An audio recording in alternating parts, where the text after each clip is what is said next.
I'm super embarrassed right now, and a little bit scared. Basically, was using a vibrator, without a flared base SMH, and it went entirely into my ass. I can barely feel it when my fingers are all the way in, and I can't feel it through my vagina. I try to push it out that way. I'm terrified of going to the hospital for this. Is there anything I can do? I can't afford that bill.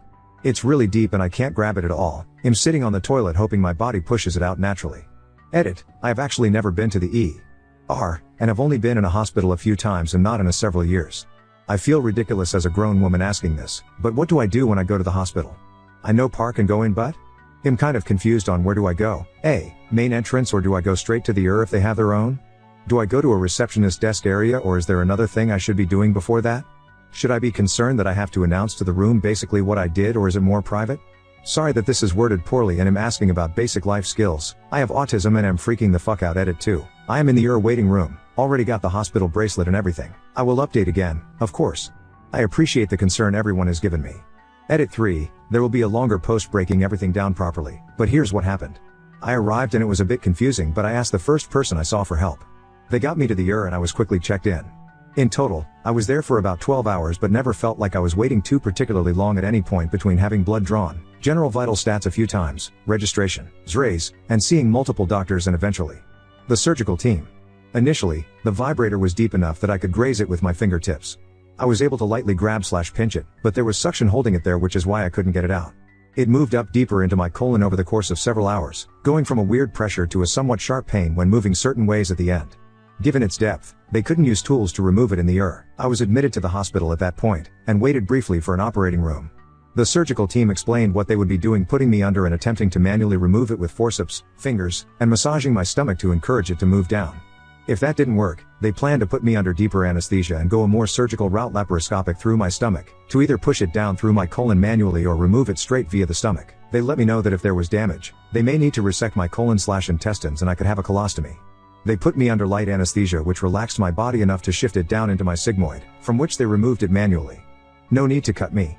I woke up in the recovery room and was discharged when I was able to pee. All the staff were lovely and very sweet and reassuring, but also very professional. During registration, they went ahead and just applied for the funding/insurance, which will cover me for a year if anything else happens, and my bill, as far as I'm aware, has been taken care of entirely through that. They didn't even need proof of income, which was so nice. Update 1. I will detail everything as clearly as I can for those in this situation in the future. I did a small update on the first post. The background, I have no shame or embarrassment as to how the situation happened. It was a body-safe vibrator about 7 inches long. I have learned the extreme importance of flared bases, as the muscles in your ass are apparently some of the strongest, and an orgasm can cause things to be sucked deeper inside than you would imagine. That being said, upon realizing that the vibrator was inside, I didn't panic ASAP. I've had it happen mildly once before, with a different toy, haha, and I got it out with ease. This time I could insert my entire middle finger to the palm and was barely able to touch it. I started panicking then.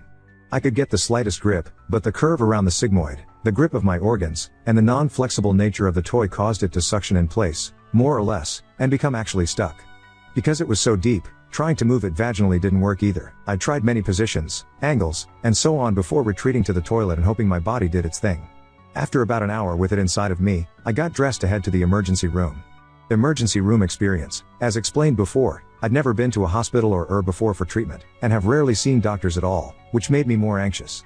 I was also incredibly worried about the bill. With some kind explanation from Redditors before I left, I was mostly able to navigate myself decently, though the entrance to the emergency had been blocked off.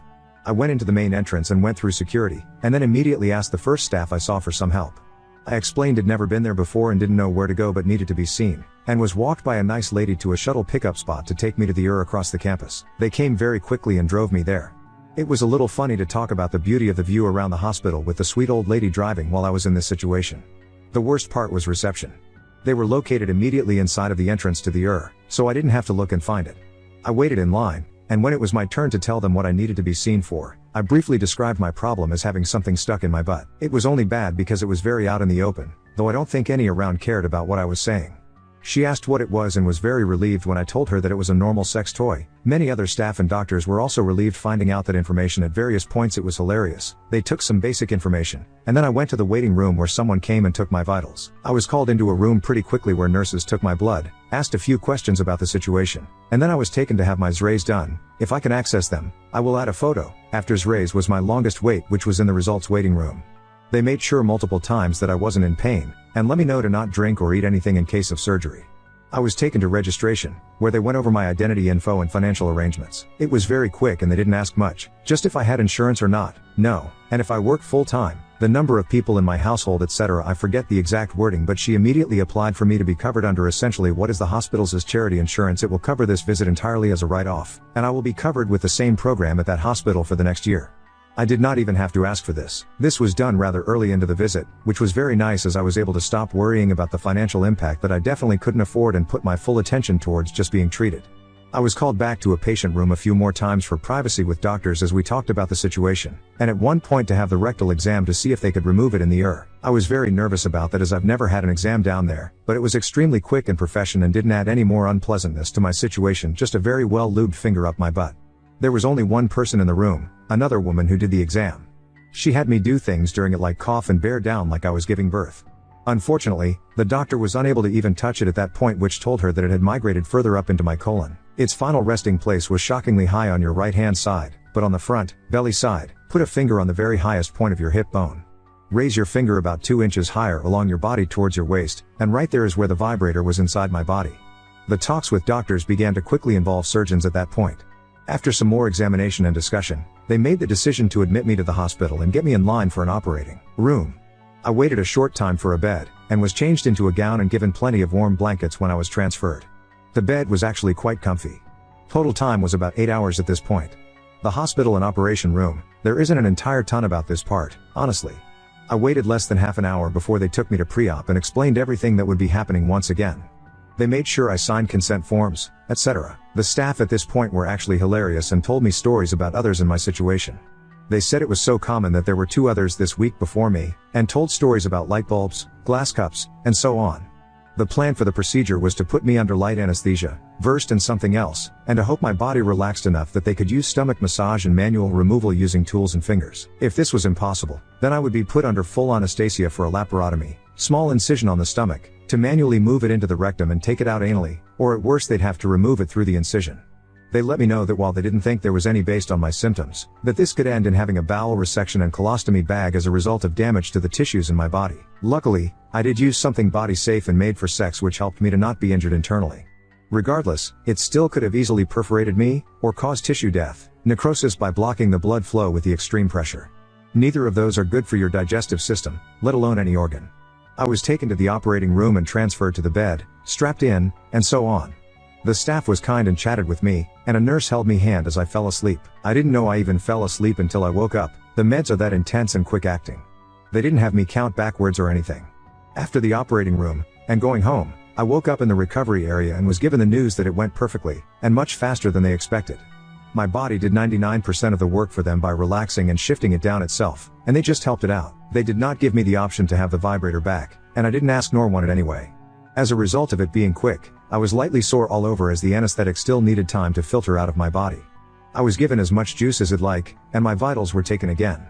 The person there went over my results from everything including my blood work. I found out I need to take a multivitamin but am otherwise seemingly healthy. They said I had to pee before I could leave, and I very quickly did. I was wheeled to the entrance where I was picked up, and was very happy to go home. I had been in the hospital, operating suite for about 4 hours when I left, bringing the total to about 12 hours from the time I got there until I left. As a side note, I was not allowed to drive myself home because of the anesthetic, and had to have someone pick me up, so be prepared for that. Ultimately, I have never been so happy to be able to fart. I'm slightly sore but nothing bad enough to even take Tylenol, though at no point during this was I in genuine pain, though it did get more and more uncomfortable, pressure-esque, feeling inside as it shifted deeper over time. It did entirely cut off my ability to pass gas and have a bowel movement, so I was basically bloated as well. The most pain I felt was around the time they were transferring me to the hospital to wait for the operation. It felt something like period cramps in my colon when I moved. On the staff, 10/10, honestly. From the very first security guard I saw when I walked through the door to the man who wheeled me out to leave, everyone was extremely nice. Everyone was kind, patient, professional, and most importantly to me, they were very human about it. They understood I was embarrassed and anxious, and made it as positive for me as could be. I did make sure to explain that I'd never even been to a hospital before, etc., so they went over things multiple times and in depth with me. I never felt like anyone was judging me, even if a few cracked a few smiles. To be fair, even I was laughing about it a little. I was reassured at least 100 times that my situation was very common. Overall, this made me much more comfortable and confident in going and seeking medical care when I need it in the future, and helped me to be much less scared of going to the hospital. It's okay to be afraid, but don't let your fear hurt you. Doctors are there to help, and they did help me. On Redditors, you guys were also amazing. I'm a little miffed that my most upvoted post ever was on my throwaway, but oh well. I hope the attention makes the post easier for others to find. I saw the number of upvotes today and was shocked. Of course it's my ass that goes viral. Smile. Jokes aside, I am genuinely grateful for everyone who commented and messaged me, from to those with advice and jokes to those who just wanted to check in. I am awestruck by the support you all have given me. It made a huge difference. The emphasis on going to the hospital was needed, as otherwise I would have kept trying at home and would have only sought help when it was very painful, or I was actually hurt from it. Now on to second story. Discovered my husband's shocking homophobia when he demanded to cut my kids from my sister, who's been openly gay for years. Me and my husband have been married for 9 years and have a son, 12, and 2 daughters, 8 and 6. I have very demanding job and work long hours, so my sister watches our kids on weekdays because she works from home. The schedule is that I get the kids up and drop them off at my sister's house at 6:30 and then go to work. My sister feeds the kids breakfast and gets them to the bus stop. After school the bus drops the kids off and my sister gives them snacks and helps with homework until my husband picks them up at 5. I get home from work at 6:37. My sister and I are very close and I'm extremely grateful to her. She loves and spoils my kids. She's basically like a third parent to them. I pay for all her groceries and my kids help her around the house in return. On Monday I got an urgent call from my husband after he picked up the kids. He said that I needed to leave work immediately so I could come home to have an emergency discussion with him. I panicked and rushed home because he wasn't answering any of my calls after he hung up. When I got home my husband proceeded to dramatically tell me that my sister was gay. Apparently, when he got to her house her girlfriend was there and they kissed in front of him. I actually laughed when he told me this because my sister has been out since I was a teenager and her girlfriend and her have been together for 3 years. He is claiming that he thought her girlfriend was just her friend and that mentions of her being gay were just jokes. My sister's girlfriend doesn't come to a lot of family events because she travels for work and our family doesn't really talk about her being gay that often. Still, I can't believe that he wouldn't have figured this out in the 13 years he's known her. It's been so long that I can't remember if I ever verbally told him that she's gay. My husband said that he doesn't want her around the kids anymore because she will influence them and wouldn't explain what that meant. I told him that I wasn't going to cut my sister out and he said I could still see her but not the kids because they are too young. I asked what the hell he expected to do for childcare if we couldn't use my sister and he suggested I take a week off work while we figure it out, which I absolutely cannot do. I didn't want to yell at him in front of the kids so I said I was going to take a walk to calm down and we would discuss this later. When I got back my daughters were crying and my son was upset. He told me that their father had told them they weren't allowed to see their aunt anymore because she was having personal issues. I blew up at my husband and told him that he was being bigoted and selfish and that I wasn't going to cut my kids off from their aunt who loves them because he was too stupid to notice that she's gay. Then I packed the kids up and went to stay with my sister. I have no idea what to do. I love my husband and I don't want a divorce, but there's no way I'm gonna cut my sister off. I can't believe my husband didn't know she was gay, but I don't know why he would lie about this. He's never said or done anything homophobic before. I know I shouldn't have yelled at him like that, but I was furious that he said that to the kids. Any advice would be appreciated because I'm at a complete loss here. Update 1. After reading the comments I think that unfortunately you guys are right. This is so out of the blue that I was looking for reasons as to why he might not be a bigot, but I think he just is. If it comes down to him or my sister, I am choosing my sister. At this point I am so upset with him that I don't know if I would take him back if he came begging on his knees. He said what he said and he can't take that back. To answer some questions, we don't really talk about politics because he doesn't really engage. I will mention something and he'll just respond okay or uh-huh. Our life has been so hectic lately that we don't have a ton of alone time together, and when we do we don't talk about politics. We live in a pretty liberal area and he's never expressed any right-wing beliefs to me before, so I never thought that he had any different views. My sister being gay doesn't come up that much. Her girlfriend isn't around us or our kids a ton, and my sister's sexuality isn't a topic of conversation because it's just something that is. Like she's gay and that's that, so it doesn't really get discussed. I talked to my sister and she said that they don't really interact that much. When he comes to get the kids he will usually just say hello and nothing more. He's been ignoring my calls and texts, so I'm going to go over to our house tomorrow when I know he's home and have a discussion with him. I'll post an update. Thanks for all the advice. Update 2. He wasn't answering any of my calls or texts, so I went over to the house when I knew he'd be there to talk. After we sat down I said that the only way I would even begin to consider working this out was if he gave me The reason why he was suddenly acting like this, agreed to go to couples and individual therapy to work on his hurtful views and apologize to me, the kids and my sister. He started saying all the same stuff about my sister being a bad influence on the kids and not being in line with his moral compass. I got fed up and told him to cut the bullshit right now and tell me what was really going on, or I was gonna walk out and he would never see me or his children again. I've never spoken to him like that before, and I think it rattled him because he spilled the whole story. Long story short, he's been having an affair for the past year. Now that I think about it, makes sense. I thought that maybe he was pulling away from me, but I figured it was just stress from work and kids. He admitted that when he had to go into the office on weekends, it was just an excuse to see her. Sometimes he would take a half day at work to go and be with her until it's time for him to pick up the kids. In his words, he was neutral about my sister being gay until his girlfriend opened his eyes. Apparently when he mentioned my sister to her, she was shocked and started sending him lots of podcasts and YouTube videos on the subject. So for the past year he's been falling down a right-wing rabbit hole and I had no idea. He said that he knew I wouldn't accept his new beliefs, so he was forced to hide it from me. He also admitted that he's been wanting a divorce for a while, and not just because of the affair. After watching the videos and podcasts, he started to resent me because I'm not a traditional wife who stays at home to cook, clean and take care of the kids so that he can relax after work. He said that seeing my sister kiss her girlfriend was the final straw because he realized the extent what his children were being exposed to. So he pretended to not know about it and made it this giant issue. In his mind, this was the perfect solution because he could finally make me see things his way and become a stay-at-home mom, or I would divorce him and he could come away looking like the good guy. Then he said he's going for full custody to protect his kids.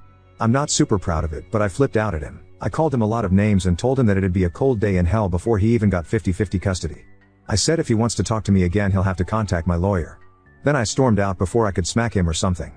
In all honesty, this is a total nightmare and I feel like I'm partially to blame. 13 years together and I didn't notice he was changing overnight.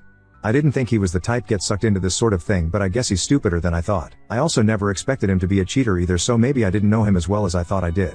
On the other hand, the comments on my last post have made me do some thinking, and I realized I was not very happy in our marriage. A lot of people were asking what we even talk about, and the honest answer is we don't. We started dating when I was 19 and he was my second ever boyfriend. About a year and I remember I was feeling unsure about our relationship, and then bam, I got pregnant with our son. It all happened so fast too. He proposed to me and I said yes. We had never discussed marriage before, and looking back I'm pretty sure I would have said no if I wasn't pregnant. We had a long engagement, but we were basically married right after because I moved in with him immediately to raise our son. God, I feel so stupid. I think I was pretty naive at the start of our relationship. I never thought to have any in-depth conversations about politics, family and religion. I'm realizing now that I was mostly staying in the marriage because it felt easier than the alternative and better for my kids. I genuinely thought he was a good man and father. Now I'm remembering tons of different moments in our relationship that I brushed off and fights we had that all add up to a bigger picture. I think part of why I've been so frazzled and exhausted lately is because he was literally doing the bare minimum and leaving me and my sister to pick up the slack. I don't regret the marriage because it led to my kids, but I regret not seeing everything sooner and getting out. Right now my kids are my #1 priority. When I got back I sat them down and we had a long conversation about their father, his views and LGBT rights in general. I made it very clear that I would support them no matter what. I am also looking at getting all 3 of them in counseling to help them deal with this. We are temporarily staying with my sister while I sort out the divorce. We have separate bank accounts, but I need to figure out how to sell the house because I don't think I can afford it alone and he definitely can't. There are some townhomes opening up in my sister's neighborhood that I'm gonna try for so my kids can walk to her house. My sister has been so supportive during this entire ordeal. She and I had a long talk about everything with lots of hugging and crying. I feel awful for bringing a bigot around her and I don't think I can ever repay her for all of the help and love she has given me and my children. She and her girlfriend have been helping out with the kids and the divorce stuff. Since her girlfriend is currently in town, I decided that I wanted me and kids to get to know her better, so this weekend we are all going to the museum and hopefully take my kids' minds off everything. What I'm most worried about is custody. I don't want my soon-to-be ex-husband and his girlfriend anywhere near my kids, but I'm not totally sure what to do. He's still their father and I don't want to keep them from having a relationship. I'm going for full custody, but should I ban him from seeing them entirely? My son and older daughter are very upset with him. My son doesn't want to see him at all and I'm not going to make him if he doesn't want to.